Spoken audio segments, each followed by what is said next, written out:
I am so honored to introduce to you all Donna Shannon. Say hi, Donna. Hello. Hello. And Donna, oh my gosh, career coach, speaker, and get this as stand-up comic, which I totally love. I hope we get to hear some of your routine today. That'd be awesome. That's another session. And she's president of the Personal Touch Career Services. Donna Shannon has empowered business professionals with high quality classes and coaching programs since 2004. With over 8 years of experience in HR and recruiting, know the tactics to get past HR's department screening process and impressing hiring managers, which is definitely an important focus today. Thank you very much, Marina. I appreciate it. And I'm happy to join all of y'all today. So I am in Denver, Colorado, right in the smack dab middle of the United States, just to give you a heads up about that. And yes, I did bring the dreaded PowerPoint with me. It's always a good way that afterwards you're going to have some actual examples that you can refer back to of like what to do for your resume and your LinkedIn profile, and some things, of course, to not do with it. So let me go ahead and get things shared. Let's dive into things today because I know everybody loves resumes and LinkedIn profiles just as much as I do. Okay, you probably don't, but at least maybe you'll have some ideas after today, a little bit better on what to do with yours. So I know you already heard my introduction. I do have over 15 years of career coaching experience, and my background from human resources and recruiting is actually why I got involved in this whole thing, anyways. By way back in 2004, I was just tired of having to cut qualified applicants who just didn't understand how the process worked. And that was my mission and why I started getting involved in career coaching and teaching job searching workshops and working with people on their resumes and all the rest of those things. So the award-winning coach was actually for Educator of the Year. DEMA is the Domestic Estate Management Association. And if you're going, why Educator of the Year? I was like, why are you giving me an award for that? And actually, the people who nominated me said that every time they spoke to me, they always learned something about job searching. So that's why they gave me that award. So what does my company do? Personal Touch Career Services. We do offer full service writing, resumes, LinkedIn, cover letters, anywhere from professionals, entry level, all the way up to the executive suite. I do want to give some warning because I know we have so many international people. We usually work just with those located within the US or Canada. Certainly, some of the things I'm going to be teaching you today does apply on an international scope. But if you're looking for somebody to help you craft a CV, I might be able to recommend you to other services that could do that a little bit better. Just saying. And now, one of our signature things that we do is our down and dirty job search program. So this is a coaching package where we help people who are like maybe struggling to find those positions, or they're not getting past the HR department, or their old reliable network, which always got them positions before, it's just not generating those job leads anymore. Another big sign you might need coaching is if you're getting interviews, but you're not landing any offers. And finally, one of my biggest passion is helping people out with their salary negotiations, because after going through all the grief and struggle to get to the point with a job offer, you definitely want to make sure you're maximizing your salary potential. So there's that. As a special, I do offer a free 30-minute consultation. So you can speak either with me or my business development manager, who's also a career coach and resume writer, Dia Klein. You can just come to our website, personaltouchcareerservices.com. I know it's incredibly long. That's why you'll have all the links in the PDF. Just come to the contact page and you can definitely schedule something with us. Again, we specialize in the US, so this is limited to people in the US and Canada. Anyways, let's get into the content for today. So, our agenda is number one, let's talk about who your audience really is for your resume and LinkedIn profile, because it might be different depending on the lens of your audience. Then we're going to dive into some of the old school rules versus the new way we're doing things in resumes. I am going to touch upon the visual appearance aspects for your resume. And finally, we're going to top things off with LinkedIn profiles. So, first and foremost, what is the goal of your resume? If you want to throw some of your ideas in the chat, I'd love to hear what you guys think is the whole point of that resume in the first place.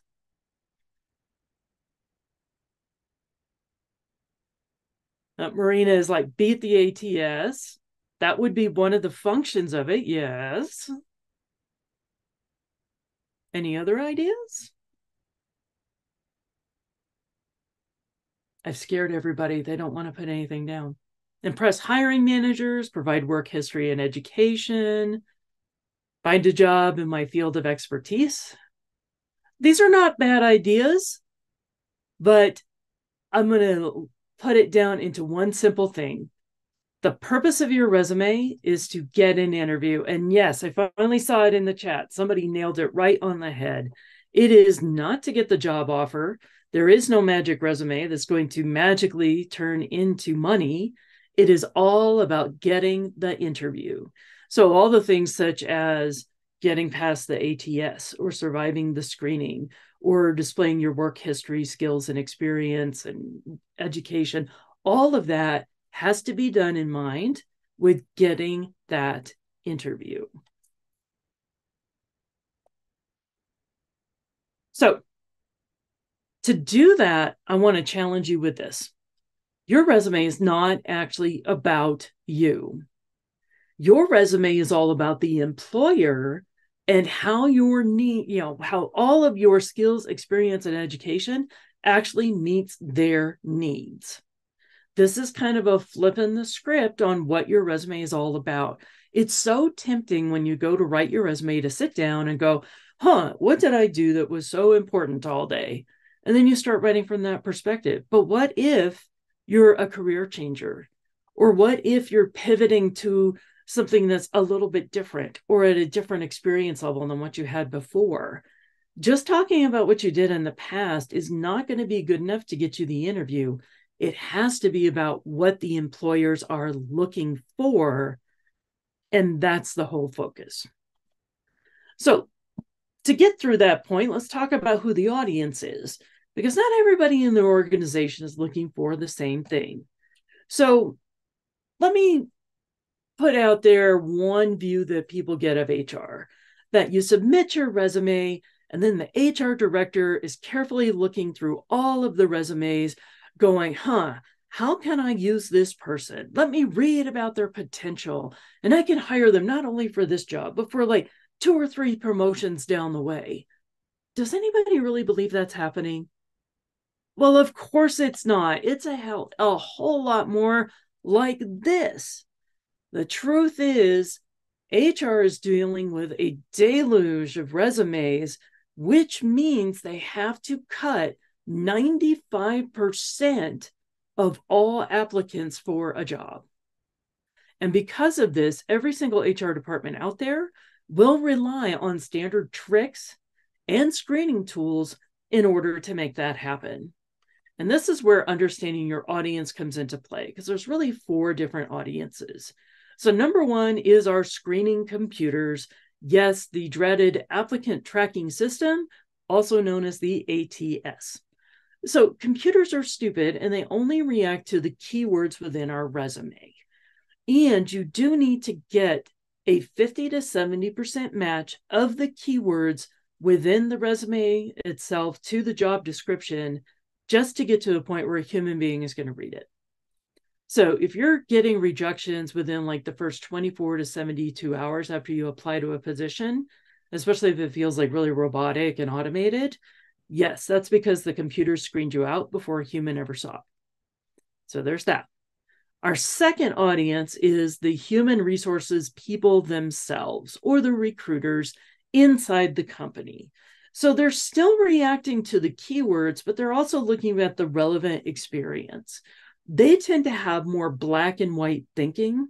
And if you're not using, again, terms that they're familiar with or the exact match for the job description, they may be more likely to screen you out. Now, when we get up to the hiring managers, They don't care about keywords anymore.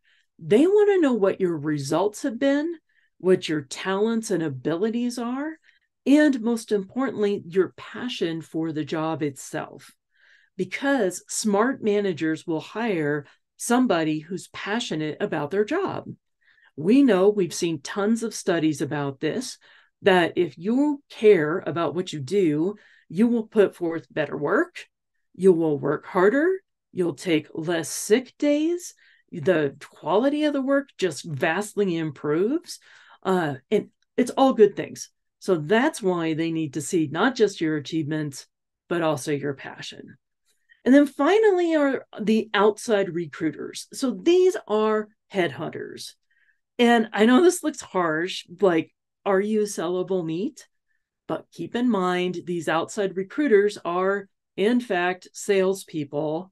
So if you need the right kind of meat to impress them. And sometimes people ask me, they go, I was working with a recruiter. They were hot and heavy after me. They even asked me to change my resume certain ways, said they were going to present me to the employers, and then I heard nothing. So I'm going to give you a quick reason why that happens. So you got to think about it this way. Recruiters are building a beautiful menu that they're going to present to the employers of all the candidates. And you might be a gorgeous T-bone steak. And that's why they're going to like trim the fat, make sure the cut looks as beautiful as possible. But if the employer says they don't want the steak, they want a salmon, then all of a sudden, those recruiters are going to spend all their efforts in pursuing the salmon. And then they drop you off because you're no longer on the menu. Is it rude? Yes. Do we wish they would not do that? Of course. But is that the reality? Unfortunately so. But let's back up a little bit more and talk about these keywords. Because you need a mix of what I call both smart and stupid keywords. Yes, you need both of these. So a smart keyword is going to be anything that relates to the actual job itself. Classic example are going to be your hard skills that can be tested. So EMR, Meditech, Epic, those are specific computer programs for the healthcare industry, right? Another smart keyword would be like recruitment or cross-functional team leadership. Obviously, any of your language skills are going to be your smart keywords. The stupid keywords are really vague and they're kind of hard to judge, like our stereotypical personality traits, like excellent communication skills and team player and detail oriented, right? These things that we know don't actually mean all that much, but if they show up in the job description and they are not in your resume, the computers could kick you out and say that you are not qualified. Ugh. Stab you in the heart because of stupid keywords. So here's one of the ways that we would put even the stupid keywords into an executive level resume, because even they are getting hit with this. So I love to use a key skills spot within the resume itself. And if you notice, these are all short keyword optimized phrases. And this final column here, this is what I call my keyword dumping ground, because I can easily tweak back and forth the key skills as they relate to the job I'm applying for.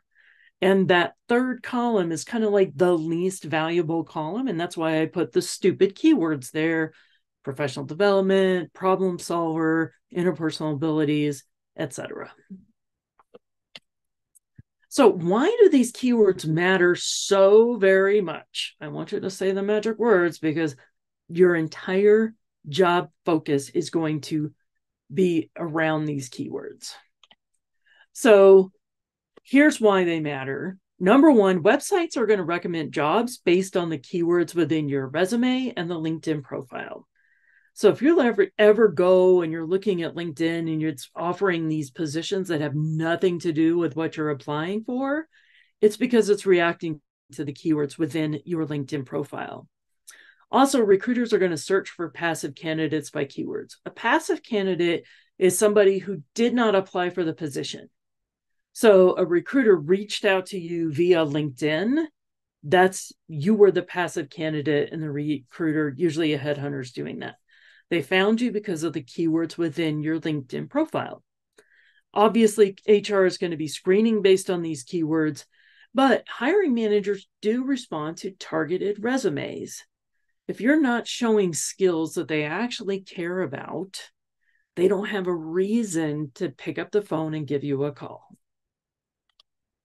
So this is what I call my keyword code, because yep, you can easily see where all the different keywords are in any given job posting.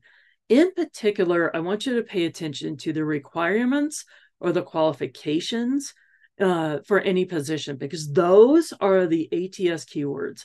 That is what the HR department is screening on. So if you ever doubt me that the excellent communication skills is real, from here on out, go look at those job requirements and you would be shocked at how many times it appears. I bet you anything it's going to be in almost every single job posting you look at. Why? Because hiring managers go to HR and they say, I need somebody who can do some basic communication. They need to be able to write emails and respond to my phone calls and put things together in a concise message. And can you get somebody to do that? And HR goes, oh, yes, of course. That's excellent communication skills. It's literally the number one most requested skill from any hiring manager. So it's not as stupid as you think.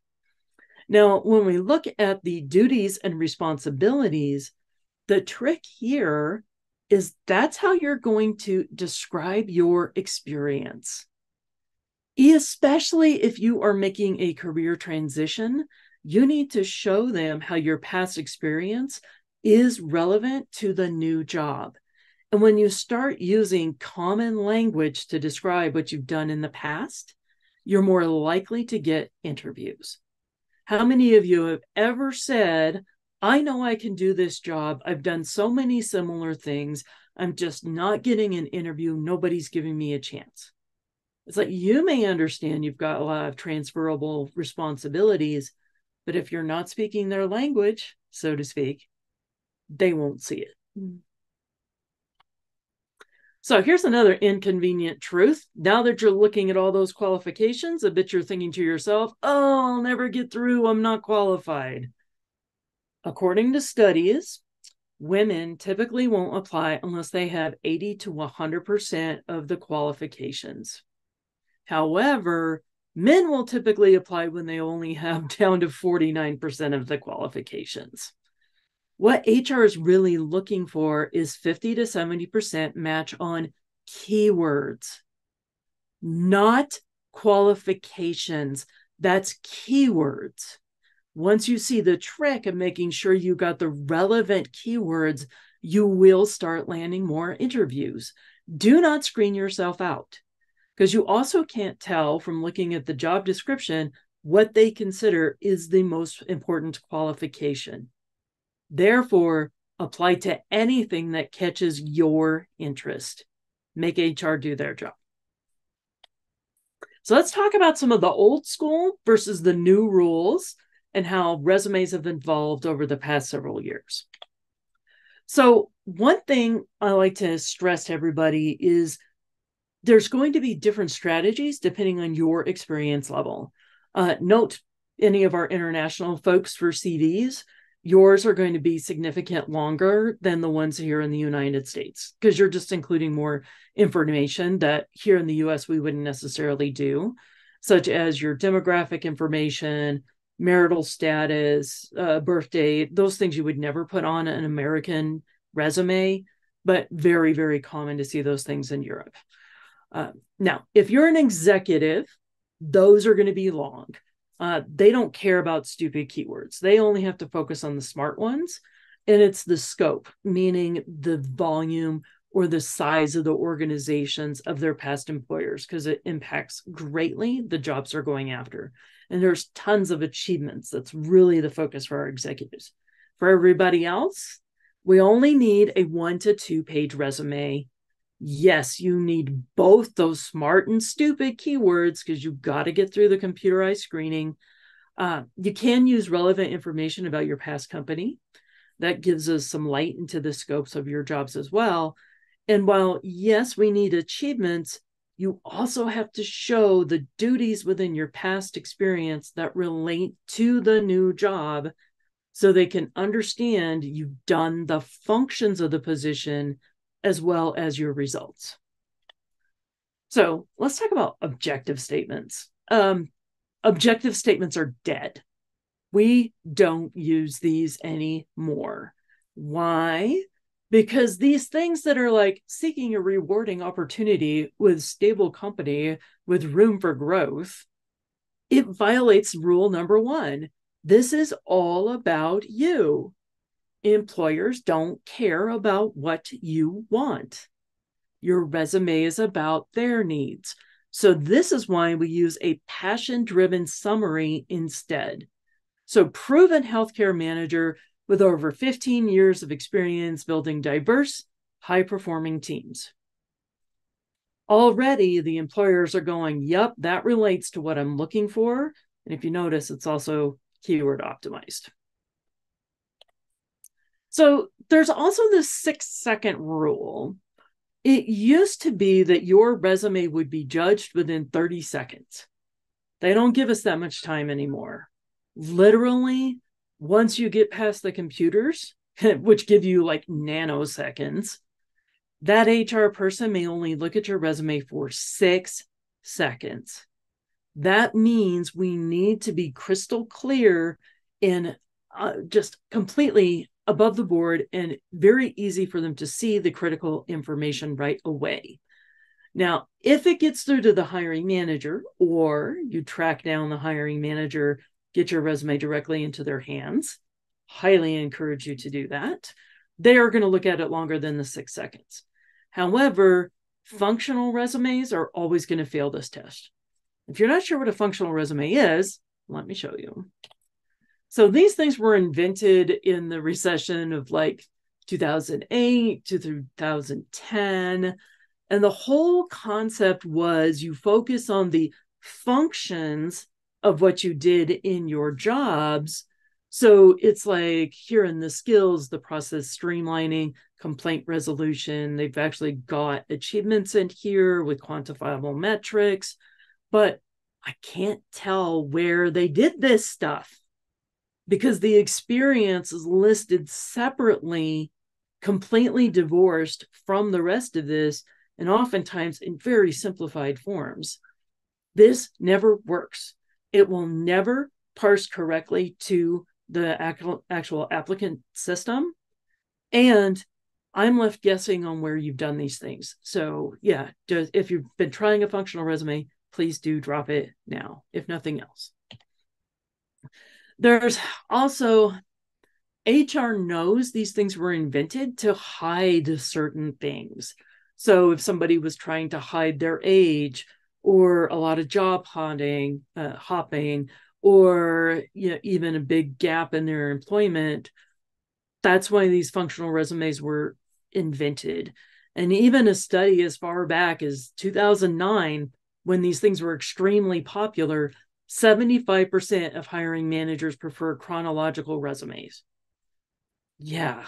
So if 75% of your audience doesn't even want you to do this, why would you do it?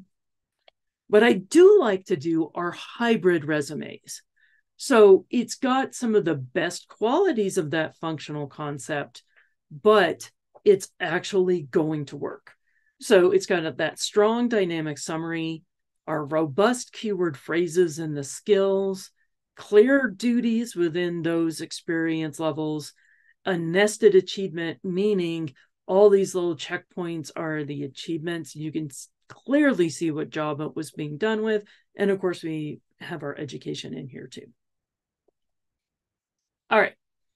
Next piece is the history. So old school would be to include your entire work history with listing your graduation dates. By the way, CVs, international documents are going to be more closely aligned to those old school rules, and it often is still true because recruitment processes are different on an international scale. But here in the US, our new rules is typically we're only going to go back 10 to 15 years, unless you're an executive, And as far as the graduation dates, we're only going to put them within the same time frame. So if you graduated 20 years ago, probably don't list that date on your bachelor's degree. This is also another way to deal with ageism. And that's another reason why we don't necessarily put down 30 years of work experience, even if we have that, because we don't want people making assumptions that, oh, you're so old or you're overqualified. I don't want to pay you this much. You won't stay in the job very long. All the problems that come with ageism. This is how we handle it on the resume level. Now, here's one of my favorite little clever tricks. This is a cool tidbit. So I know you're thinking some of the jobs you're applying to require a bachelor's degree, but if you don't have one, how do you get past that? If you've got even some college experience, you can use the phrase coursework towards bachelor's degree. Similar if you've got like an international certification, that the formal degree is different than the words bachelor's degree, then you can write in equivalent to bachelor's degree, because now we see that magic keyword, bachelor's degree. Computer goes, I see the keyword. I will let you get past the screening. Then it gets to the human who reads it and goes, oh, well, they didn't complete their degree, but they have all these awesome skills and experience. I still want to give them a call. So let's talk about emphasis. So emphasis is shown in two ways on your resume. So number one is placement. So whatever is listed first carries the most influence. Some people call this, it's like your best qualities are going to be on the first page. On the top third, too, is often referred to. Volume means the more you write about something, the more it means. So here's an example of two different levels of emphasis.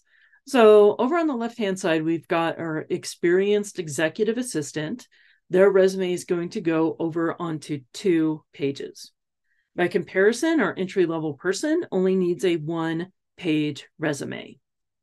So for both of these roles, the administrative assistant and the executive assistant, we know that summary and those skills are going to matter a lot. That's why they're listed first. These are skills-driven positions. It's about your talents and what you bring to the table. Now, obviously, our entry-level person doesn't have as many skills as our executive assistant. So that's why the executive assistant has so many more words there, because they're bringing more to the table. Next is our entry-level person just graduated. So that's why their education is next. That's their next biggest qualification. However, for our experienced person, education doesn't matter as much. That's why it's at the end of the second page. And you can also see here, even with the work experience, our experienced person has so many more details and achievements than our entry-level person does. Now, we know you've probably heard this. Everybody knows this. Your resume has to have achievements. Well, what if you weren't in a job that has a lot of achievements tied to it? So, for example, if you are not in sales, you cannot clearly state, oh, I made the company millions of dollars through my sales, consistently met quota by over 120%, those kind of things, right? Anytime we can pull quantifiable metrics into the resume, it will be better received. So the size of the job, like that description of the company, because, for example, there's a huge difference between working for a company that has 50 employees versus a Fortune 500 company with 10,000 employees. It impacts the scope of your job. You can also think of other numbers like, how many clients were you working with? What was the volume of the projects you were doing? How many number of calls per day if you're like a receptionist? The revenues of the company, the size of the territory you're working with, the number of projects you completed, and how quickly you were getting them done. All of these things are going to drive numbers into your resume which gives value to the employers. Okay, so let's start talking about the visual appearance and how things are actually going to look on the page, because now that we've addressed all these things, yeah, it's still got to look good. So I do like to use things like a little bit of color on there to add some pop to it. But don't forget, you still need white space to help guide the eye, and be very cautious about using graphics. Just because those applicant tracking systems don't always understand what a graphic is.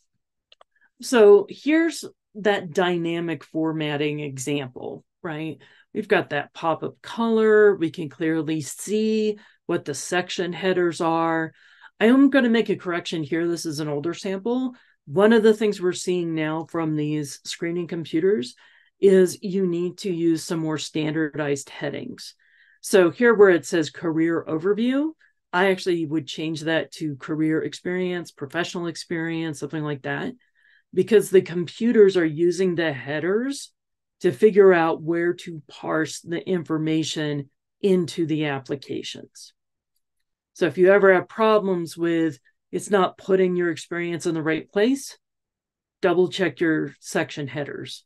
Like core competencies, that one will probably fly, but I'd rather see, skills. That way it knows for sure what it is. So this is that second page with our dynamic formatting. Again, we've got things inset a little bit with the bullet points to help highlight more specific duties within that one specific job. Also, professional development affiliations are always going to matter. Now, about the whole graphics thing, you have to be careful, because if you use too many graphics, tables, or text boxes, it's going to make the ATS choke. The worst ones on that are the text boxes and the graphics. Text boxes, ATSs have been trained to ignore things within text boxes. So that's why you don't want to use it. Similarly, don't put important information in your header or footer of your resume. Like if you put your name and contact information there, ATS has been trained to ignore those areas. So don't use that. Here's what is known as an infographic resume. Every single image in this thing is not going to translate. So if you are using Canva to create a very gorgeous, pretty resume, it's not a waste of your time. You can use it as what's known as a networking resume, meaning you can use it to email to people in your network, but don't use it to try to apply to positions, because the computer doesn't understand what it's looking at. And every single one of these images here may cause an error that not only computer doesn't know what it is, it may go, oh, there's too many errors on this thing, I am going to automatically reject you. And sometimes it won't even tell you that it rejected you. The other thing here is the columns. So if you notice here in the experience, we've got dates one column down, and then what that actually is in the next column over. Computers don't read things across. Whenever there's columns, it will always read the first column down, then it jumps over and reads the next column down. So literally, all those dates are divorced from the description of what it is. And that's a massive problem. So if you're like going, I don't understand why the computers are every single time I have to go in and redo everything on my application, that's what's happening. It's reacting to those columns. So just saying. Here's an also inconvenient truth. 50% of the time, your resume is going to lose its formatting. Even if you uploaded the Word document, even if you uploaded the PDF, and it shows you that it's got the PDF there, it may still lose the formatting when it's trying to parse the information into the application. So this is why your resume has to stand on the words alone, The pretty format is secondary because that's not going to get you a job unless, of course, you're a graphic designer, because that is an example of your work. So let's just take a quick pause. Any quick questions about resumes before we start diving into LinkedIn profiles?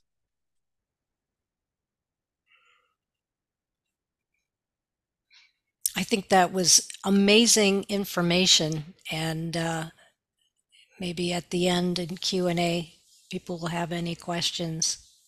Yeah. So, Oh, hold on a second. There's a couple of them in the chat. Do you have to type out bachelor?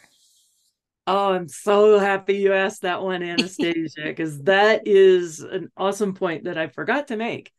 So, this is relates to one of the stupidest keywords of all time.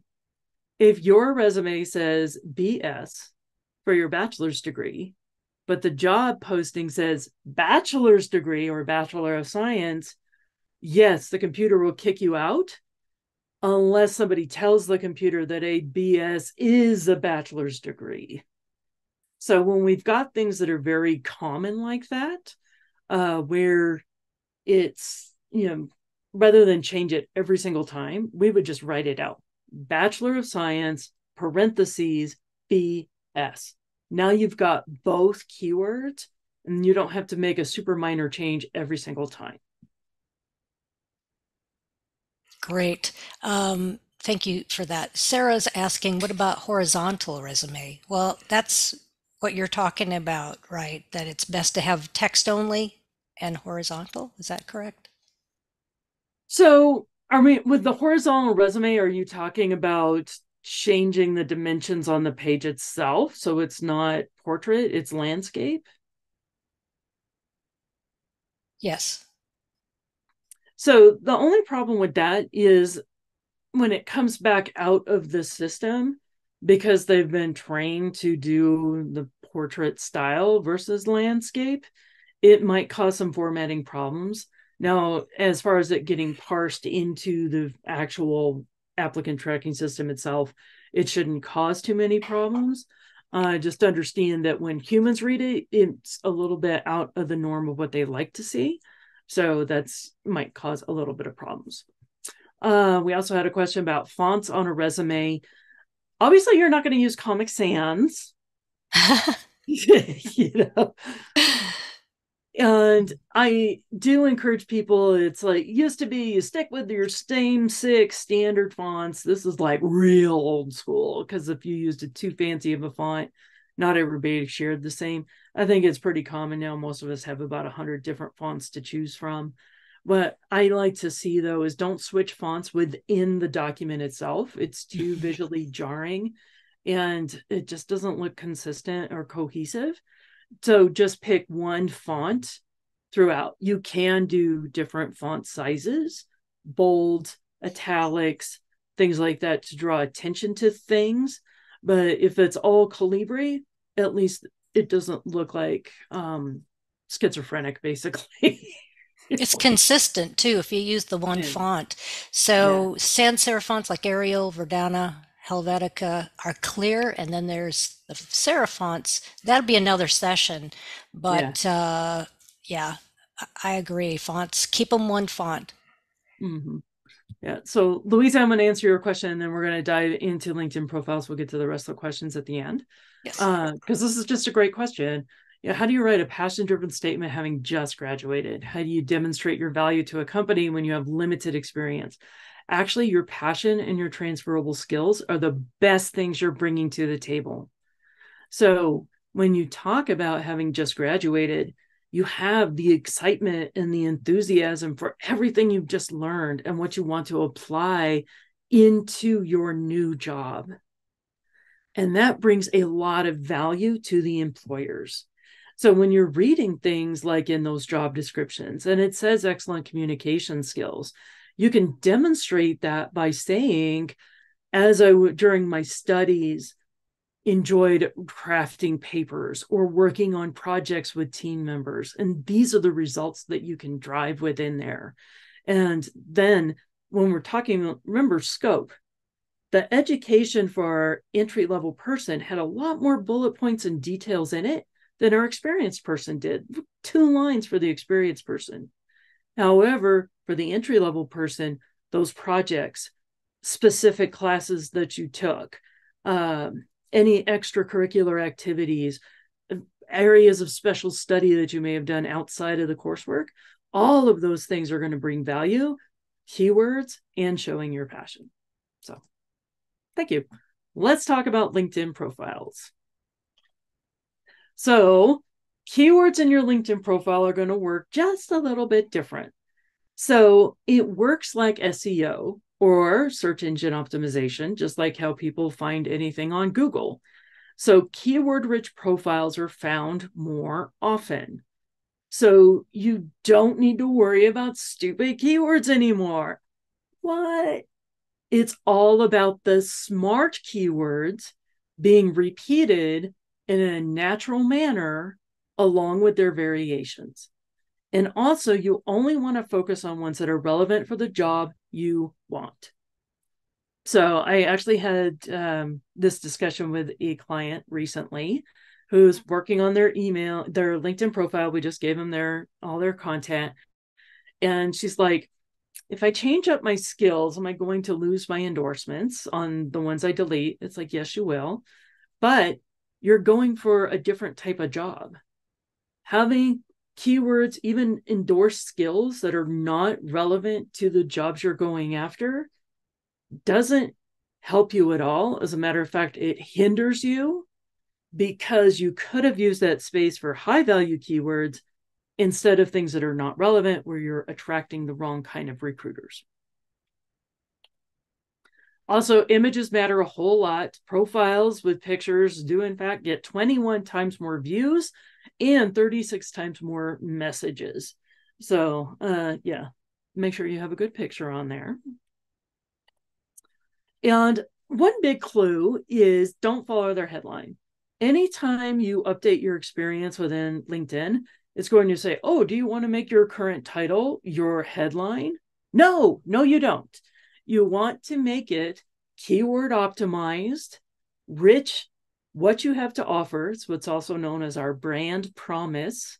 And if you can throw something clever in there, that's a nice juicy hook to get them to click on your profile, that's what you're really gunning for. So that's why mine has that tagline in there, because finding a great job is no laughing matter, because it ties in with the comedy thing. Your about section is actually very important. Even though people have to click to see the rest of it, sometimes, users on LinkedIn go, oh, nothing matters but the first paragraph because nobody else sees it. Nope. They click to see it, and LinkedIn always sees it. So all this content is being considered when it's, pulling algorithms for suggesting jobs or making you show up in searches for recruiters and things like this. But I like to rate these as your authentic self. We use first person. We talk about challenges we can help people solve. Focus on what you want to attract. Obviously, I'm trying to attract clients here. That's why I talk about what we offer as my company. But you can also tell people who you're looking to connect with. So down at the bottom of your about section, you may say, looking for my next position and localization. And I hope to connect with like-minded professionals so that we can expand our knowledge. Something like that will help you get better results on who's looking for you. So, do those skills and endorsements matter? Yes and no. The endorsements don't actually matter. They've been trying to push these endorsements things since 2017, by the way. So if you're like going, hey, yeah, I have 100 endorsements, who cares? Nobody cares. But all the skills themselves are searchable keywords. That's why we want to curate this list, make sure all of the ones in here are relevant for your target job or for your target audience. So another thing that you can do is take one of the skills quiz. I was at a conference just a couple of weeks ago for resume writers, There was a presentation done by one of the recruiters who's in LinkedIn Recruiter all the time. And yes, they find the skills quizzes to be very valuable. So, yeah, that's worth your time. They're free to take. I believe definitely if you have a premium account, they're free to add to your profile.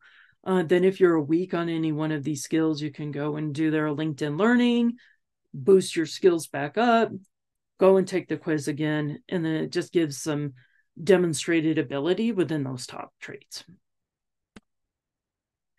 Another huge thing you want to do is start gathering recommendations. So these are actual recommendations that people are writing for you.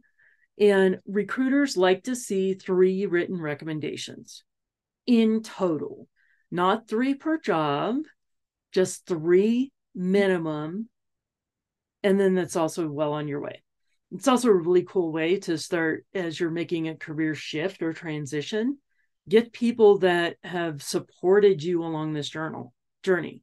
So if you're a new graduate, you can actually get recommendations from people that you've done projects with, or from your professors or other teachers. And this is the way you're going to start building that profile out beyond just the basics. I do like to warn people about this. Your activity is visible. And not just like I go and I look at you and I can see the past 3 or 4 actions you've taken on LinkedIn. If I click within that on your profile, I can see your entire activity history going back years if I'm like really bored, right? So this is why you need to make sure you're sharing things. You can dive into your profile privacy settings, which is kind of like your back door of things where you can manage a lot within that. If you've never explored your privacy settings, I encourage you to do so. You just don't want to ever say anything crazy on LinkedIn. Like, there was one person who was very, very upset with recruiters in one of the niche industries that I'm part of.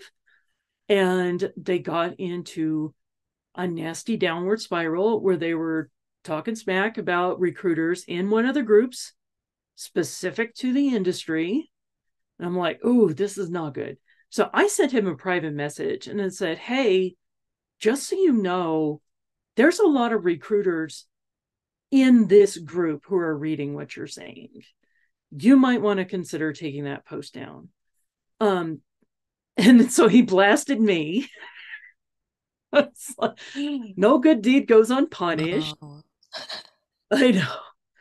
And fortunately, he only called me nasty names in email. So, in direct message. So he didn't do that publicly, but it's like, hey, tried to warn you. good for you. And then other people in the group got on the bandwagon. It's all like, oh, stop. No, don't do this. Don't do this. But on the flip side, you can also use this to your advantage.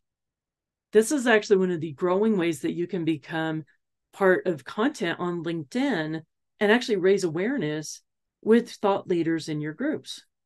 When you come across an article that's relevant to jobs that you want, share it. When you see somebody posted, either an article or just share something that you really resonate with, comment on it. Because when you're doing positive activity out, it actually generates more views to you because you're active on LinkedIn. It's not enough to have a gorgeous profile. You also have to be active. That doesn't mean you need to do something every single day, but if you make a couple of posts a week, that will help increase your visibility. And even if it's just making comments on things that thought leaders have shared. So after this, go to Marina's post about the webinar that we did today and just say, thanks so much for sharing this, Marina. And you're going to boost her visibility. And of course, well, thank me, of course. Yes, Donna. Yeah, that'll boost mine and it'll boost yours. And we all benefit. I love that. Thanks, Donna. Mhm. All right. So we've got about 7 minutes left. So let's go ahead and open everything up to the questions. So We've got some things here in the chat. What about the file format? PDF or Word works just fine. Don't use Pages. Office is the language of business, so it's like 90% of businesses are using Microsoft Office products. So yes, Word or PDF is good. How many images are okay for a graphic design resume? Technically, the whole thing can be an image, because if you're going for a graphic design job, that's a sample of your work. I'm not a graphic designer and I don't create those kind of resumes. So if you want to set up a free consultation, we'd be happy to give you a resume review. Yay. And yeah, Times New Roman, that's a great font. Always a solid choice. Um, so interesting question here from Christine. With a professional resume written under the job of 19 years, I only had 4 bullet points of what she actually did and a huge summary paragraph at the top. Seems lopsided. Sounds like they were trying to do the whole functional concept, which is why they're putting so much more focus within the summary versus the experience. And that's why they were doing that for the emphasis point. I'd be interested to see your resume too, Christine, just to see, okay, are they focusing on transferable responsibilities within this past position? Are they missing some of the achievements that would have carried over and things like that? 4 bullet points for 19 years is a little bit minimal, but I don't like to play rules of like, oh, always have 5 to 7 bullet points no matter what, because it depends. It depends on the message you're trying to convey. Okay, what personal info that the US recruiters don't want to see, are they going to exclude us because of that? They might, as a matter of fact. The reasons they don't want to see some of this stuff is because it's things they cannot ask you legally. I cannot Good point. legally, as an Yeah. HR person, ask your age. I can't ask your nationality. I can't ask if you're a US citizen. I can ask if you have the legal right to work in the US. That's fair game. I can't ask you how many children you have. I can't ask you if you're married. I can't ask your sexual orientation. All of those things are off the board. So, I know somebody's going to say, hey, but they're asking me the demographic information on the application. That's okay. Here's my nerdy HR hat. Uh, that's because the EEOC stuff they're gathering is literally a different part of the database. It is not connected to your application at all, and it's not taken into consideration. But by federal law, they have to take these surveys in just to prove that they are doing fair hiring practices. That is completely optional. You don't have to fill it out if you don't want to, but that's what that stuff is for. Okay. I'm going to pick, we only have time for like one more good question. And Louisa's got a great question here. So with the recent GADs, do you need a profile paragraph at the top? Hell yes. It's even more important because that's where you can put your passion statement in and really describe why you're making this transition and all the other skills that you're bringing to the table. So, Marina, any last question or any burning questions that we can hit in the final 2 minutes Yeah, here? and I'd like to see, I'll take a record of these. Everybody can download the chat, and I'm uploading right now to the Zoom. Everybody, you can go get that PDF, download it right there of the presentation today. So I, I think it's great. We have people who are translators who want to become localization PMs. We have people who are teachers of languages who want to get into localization. All this movement back and forth. People just lost their job. They need something in all different areas. Some people in the education world, they're just need something. A lot of the people are quote unquote overqualified. They just need work. So what do we do to change quickly? You're going to redo everything, your profile on LinkedIn and your resume to fit. You've already covered that, but what's the big thing for the pivoting people? Are you going to strip it all out and focus only on that, or do you allow that multi years and multi abilities shine? Yeah, you do want to bring in your past experience. And the trick in, especially for anybody doing the pivot, keep in mind what matters to the employers. Doesn't mean we're going to like completely remove all your work history, but as you're describing your past experience, what are the transferable responsibilities that you've done in similar roles? It could be things like working with teams, project management, um, timelines, any of these kind of things that are going to be relevant to your new jobs. And those are the things that you're going to want to be focusing on. Same thing when you're talking about your transferable skills. Um, and just making sure it's relevant. And the best way to figure out what is relevant for these jobs is take those current job postings, pay attention to what kind of language they're using, what keywords are they using in those skills, and try to incorporate them into your new resume because that's what's going to get through the computers and impress humans when it gets on the other side. Excellent. Yeah, you get a lot of information just doing that and researching the companies, their websites, and all that. And I want to be sure to put your website URL. So you'll find a lot of information in the PDF that's uploaded to this Zoom, but also in the chat, personaltouchcareerservices.com. Yeah, Check I that just out. threw it there. I just threw it there. And We that's did. the link Perfect. specific for the contact page. So if you want to take advantage of our free 30-minute consultation for If folks in the US and Canada, please go ahead, click. We'd love to talk to you. And I'd love to give you a resume review and see what you got going on. Thanks everyone. And Donna, you are a gold mine for sure. Everybody have a great day. Thanks, Marina. Thank you, everybody.